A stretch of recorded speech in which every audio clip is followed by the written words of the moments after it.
Bon, alors comme je suis un vrai ami de la nature, je vais libérer le papillon. Je vais libérer le papillon et juste faire un commentaire sur le fait que la tente capture des papillons, mais il n'y a aucune préoccupation de sélectivité dans une tente. Ah bon, pourquoi? Alors j'explique pourquoi. Quand les apiculteurs mettent des pièges avec appât, ce qu'ils font tout le temps, ils attirent des tas d'insectes, ils attirent les frelons, ils attirent des guêpes, ils attirent des papillons, ils attirent un tas de trucs, et tous ces animaux sont foutus. C'est surtout des guêpes qui payent le prix fort. Hop, papillon libéré. Je libère aussi les abeilles, tant qu'on y est. Et donc là, on pourrait se demander si la tente n'a pas le même défaut. Mais en fait, elle n'a pas du tout ce défaut. Parce que il n'y a pas d'appât dans la tente. Donc on ne va jamais attirer beaucoup d'insectes. On ne va jamais attirer des guêpes. Il y a quelques papillons qui vont se prendre dans la tente, mais complètement par hasard. C'est pas des papillons qui viennent manger quelque chose. Du coup, il n'y en aura jamais beaucoup. Et en second lieu, on peut remarquer que le papillon dans la tente, il meurt pas. C'est pas un espace restreint, confiné. Il n'y a pas de stress particulier. Le papillon, il est enfermé, Il faut qu'il attende que quelqu'un vienne le libérer. Il a ses chances. Il a toutes ses chances de survie. Il y a le monsieur là qui a l'air très fâché contre Google. Moi j'ai bien envie de lui dire qu'il a raison, mais ça vaut pas le coup de se rendre malade. Bon.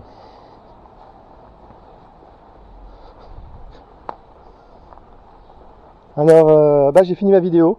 Voilà, pour libérer des insectes dans une tente, c'est facile. Prends la tente qui n'est pas fixée.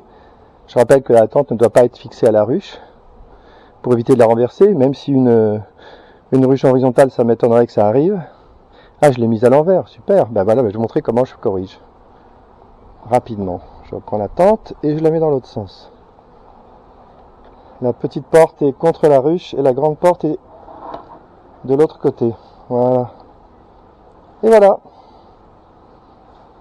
Alors on voit que la tente est surélevée sur des parpaings. En théorie, il y a une autre solution, c'est de changer les rallonges pour que la porte de la tente soit plus haute. C'est ce qui est prévu dans le dernier modèle. On pourrait le faire avec celui-là aussi parce que c'est aussi déjà des rallonges. Voilà. Et là on voit le bandeau devant. Alors en fait, si je vais faire un autre commentaire, ces deux tentes là sont hyper moches parce que elles ont passé tout l'hiver de l'autre côté de la palissade et elles se sont abîmées avec l'eau, avec les feuilles. Elles se sont abîmées.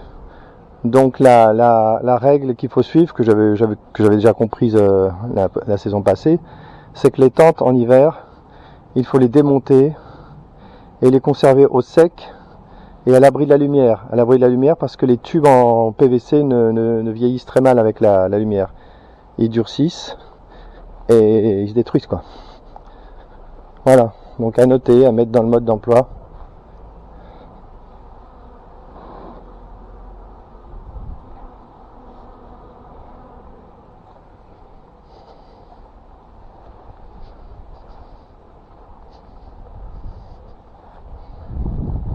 Voilà, c'était la vidéo libération du papillon emprisonné. Je vais arrêter, je vais faire des vidéos courtes.